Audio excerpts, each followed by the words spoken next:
Hey guys, long time no see. Sorry I haven't put anything up on YouTube lately. I've been feeling a bit crook, so please excuse if my voice sounds a bit nasally or gravelly. Today I thought I'd review a beer that I've been looking forward to trying for quite a while. Tuatara Double Trouble. This is a limited release beer from Tuatara. It's they call it a hop showcase. It's a huge 167 IBU monster. I thought it was an IPA. Well, it is an IPA, but I see from the notes they actually call it an Imperial APA. So I'm not quite sure what the difference is there. But yeah, I picked this up the other day. It's in a 650ml bottle, and it's running at 9%. And like I say, it's 167 IBUs. And just looking at the notes again, that's 70 IBUs from the bittering hops, which is Pacific Jade. And then they've used other hops, Nelson Sauvin, Simcoe and Zythos, late in the boil for flavour and aroma. They've also used some Nelson Sauvin for the first dry hop and Simcoe and Zythos for the second dry hop. So yeah, that's a bit about the beer. It's got an interesting label. It's actually in 3D, and the bottle came with this pair of interesting 3D glasses. So if I put them on, I can actually see the label as it's intended to be in 3D. So yeah, that's a little bit about the beer. Let's pour it out and see what it looks like.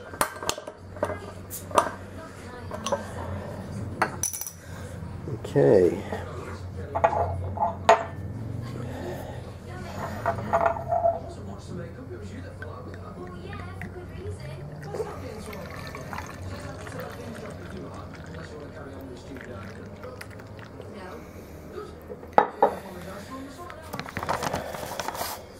Okay, here it is there. Hasn't got much of a head on it. It's poured a sort of a honey orange colour, dark amber, whatever you want to call it. And it's been in the fridge for a while, so it's quite cold, but you can see all the carbonation on the inside of the glass there coming up. But yeah, the head's already dissipated, but I heard that was the case with this beer, so I'm not sure why. I'll just spin the camera around. We'll have a smell and a taste. Okay, let's have a smell of this beer.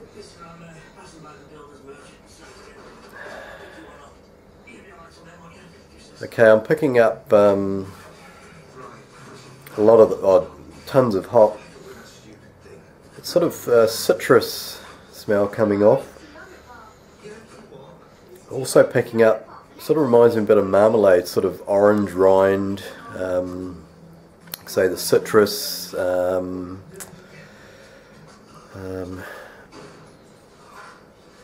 the tropical fruits, so maybe a bit of pineapple in there as well. But yeah, there's definitely a lot of hop aroma coming off there. And the beer's quite hazy. I don't know if that's because it's probably been bottle conditioned. I'll check that out, but let's have a taste.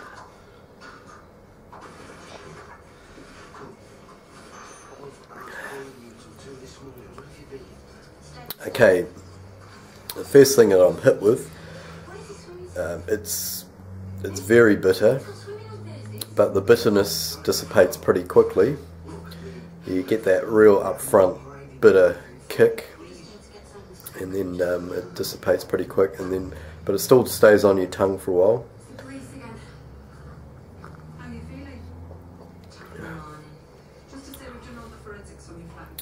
You're still picking up those sort of marmalade, citrus, sort of pineapple, possibly a bit of passion fruit flavour as well coming through.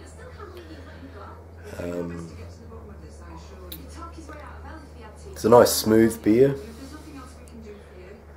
Not a lot of malt. There's malt flavour coming through, but it's not a lot.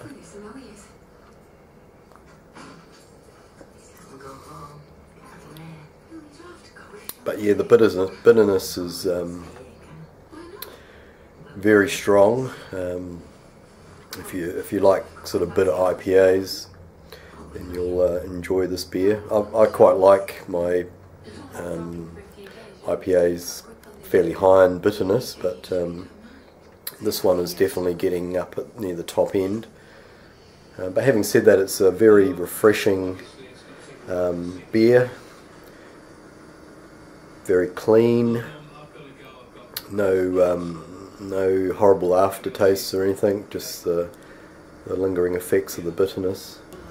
Yeah, it's a pretty decent beer. It's probably not going to be to everyone's taste, but if you're a bit of a hop monster and you like your beers very hoppy, there's plenty of aroma coming off there, and you like you like an IPA that's right up there in the bitterness stakes, and you can't go wrong with this beer.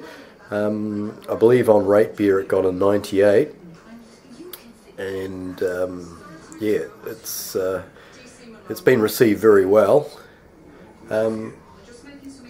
At 9%, it's not a session. It's not a beer that you would session, but it's definitely one that you could pour a glass of this size, sit down and savour it over a period of time rather than drinking it all in one go. But no, it's a very, very interesting beer. Give it a try if you're into those, like I say, the hoppy IPAs with that extra bitterness. Okay, that's great. Cheers, guys. Thanks for watching.